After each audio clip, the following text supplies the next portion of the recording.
Silence. Listen closely. Do you hear the echoes of battles long past, where the fate of millions rested on the edge of a blade? Today, we descend into the annals of history to rank the architects of slaughter, the top 10 deadliest warriors who ever lived. Starting our countdown at number 10, we have a man who turned chains into weapons and oppression into revolution.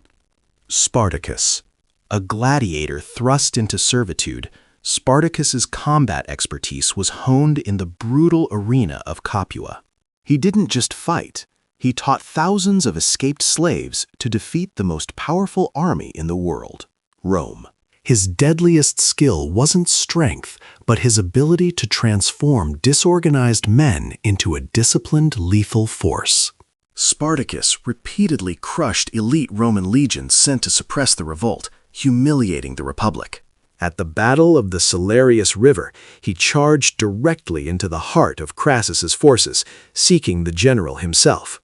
Though ultimately defeated, his final stand cemented him as the deadliest individual rebel leader in ancient history. The sheer scale of the terror he inflicted upon the Roman psyche earns him a solid place in this lethal roster. Transitioning now, we leave the massed ranks of Rome for the lone samurai, whose legend is built entirely on duels to the death. At number 9, Miyamoto Musashi, the Sword Saint, arguably the deadliest individual fighter ever recorded. Musashi claimed over 60 duels won, many fatal, and supposedly never once lost a fight after the age of 13. His mastery was so absolute, he could often defeat opponents using only a wooden sword or unexpected timing. The most famous duel, against Sasaki Kojiro, showcases his deadly cunning, arriving late and using a long paddle as a weapon. He pioneered the Niten Ichi-ryu style, fighting with 2 swords simultaneously, an unparalleled advantage in close combat. Musashi's philosophy, documented in The Book of Five Rings, treats warfare as a deadly art form, calculated and ruthless. His efficiency in killing rivals, often with a single brutal strike, marks him as a high-ranking individual killer. He transitioned his individual deadly skills into large-scale warfare, serving as a respected military advisor. However, his focus remains on the personal tally, a record unmatched in sheer dueling deadliness. From the disciplined duelist, we move to the royal powerhouse who led European chivalry across continents. At number 8, Richard the Lionheart, the English king whose reputation preceded him onto every battlefield. Richard earned his deadly moniker not just for courage, but for his strategic brutality in the Crusades. His greatest demonstration of military force came during the Third Crusade, where he proved a tactical nightmare for Saladin. At the Battle of Arsuf, Richard's disciplined cavalry charge broke the seemingly unbreakable Ayyubid light horsemen. He was renowned for fighting in the front ranks, utilizing his immense strength and presence to turn the tide of battle personally. But his darkest, deadliest moment was the massacre of Ayodhya, where he ordered the execution of thousands of prisoners. This act of calculated terror ensured his name resonated across the Middle East as both a formidable warrior and a terrifying executioner. Few kings have inspired such fear or been so directly involved in the mass application of deadly force. He secured the coast and maintained the Crusader presence through sheer military dominance. Next, we travel further back to the ultimate example of military discipline, the Spartan warrior king. At number 7, Leonidas I. Though his personal kill count is low, his legacy is one of the most lethal military systems ever conceived. Every Spartan was a professional killer, trained from childhood for one purpose: to dominate the battlefield. Leonidas led this force, embodying the ruthless efficiency of the hoplite phalanx, an unstoppable meat grinder. The Battle of Thermopylae is the definitive testament to Spartan deadliness, holding off a massive Persian army. His 300 Spartans slaughtered wave after wave of Xerxes' elite forces, proving their exceptional training.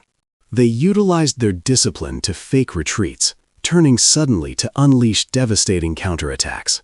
Leonidas, fighting in the thickest fighting, was the ultimate example of a deadly military culture. His sacrifice was a tactical victory in terms of morale, demonstrating that a small, lethal force could challenge an empire. The fear of Spartan intervention was a psychological weapon that dominated Greek geopolitics for decades. Now we turn back to the sands of the Middle East, to a brilliant general known for his tactical brilliance and personal piety.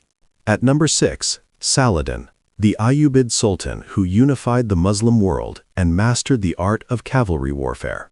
Saladin's armies were lethal instruments of war, not just due to numbers, but due to his superior logistics and strategy.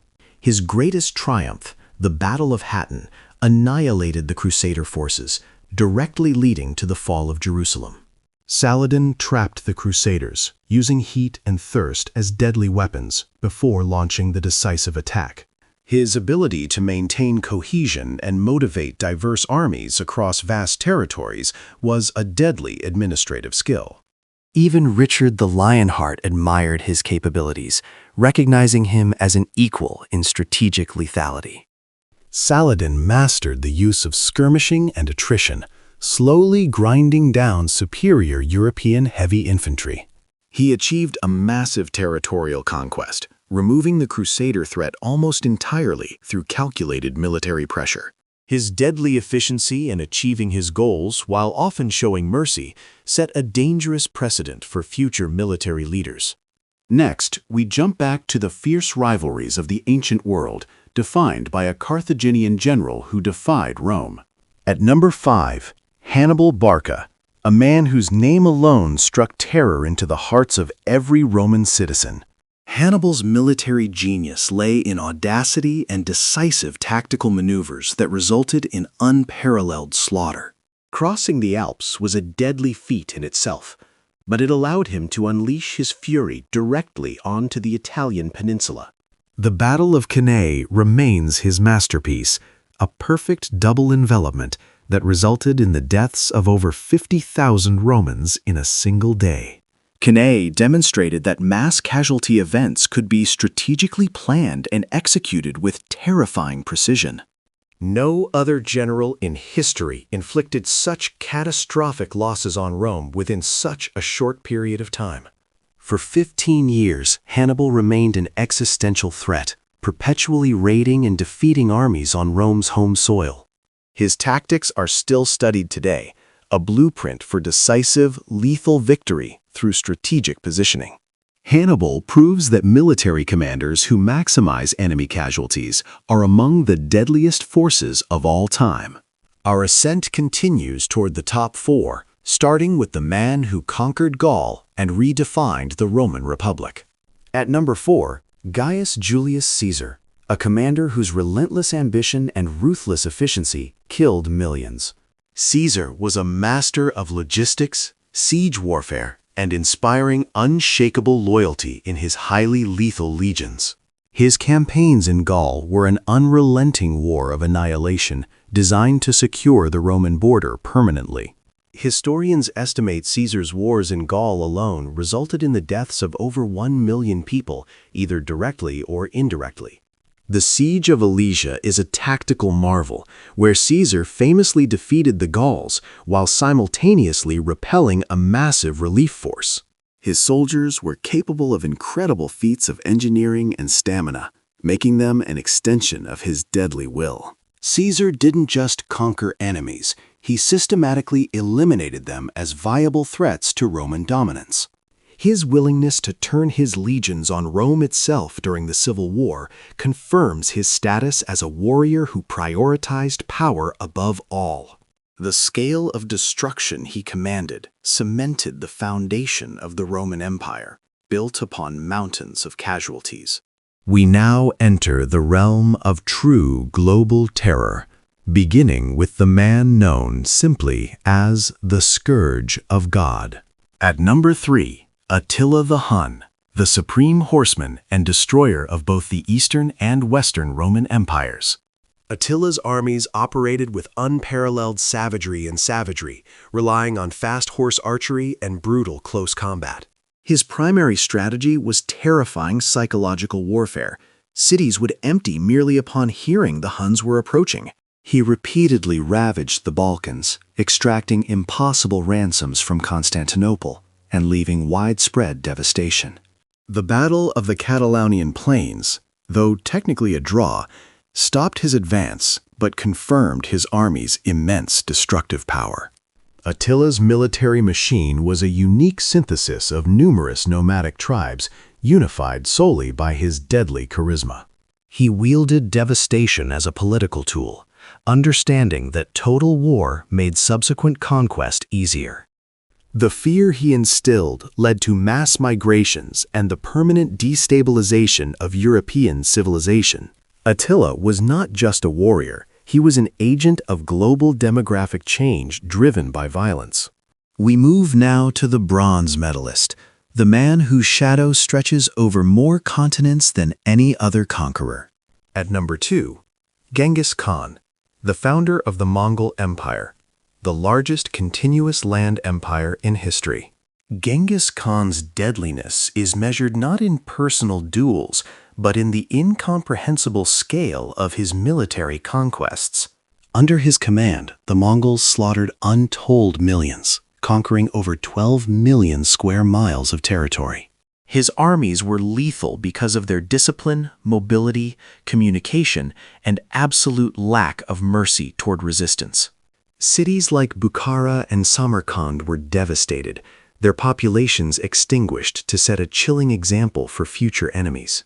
The Mongols introduced industrialized killing, ensuring every man in resisting towns was eliminated systematically.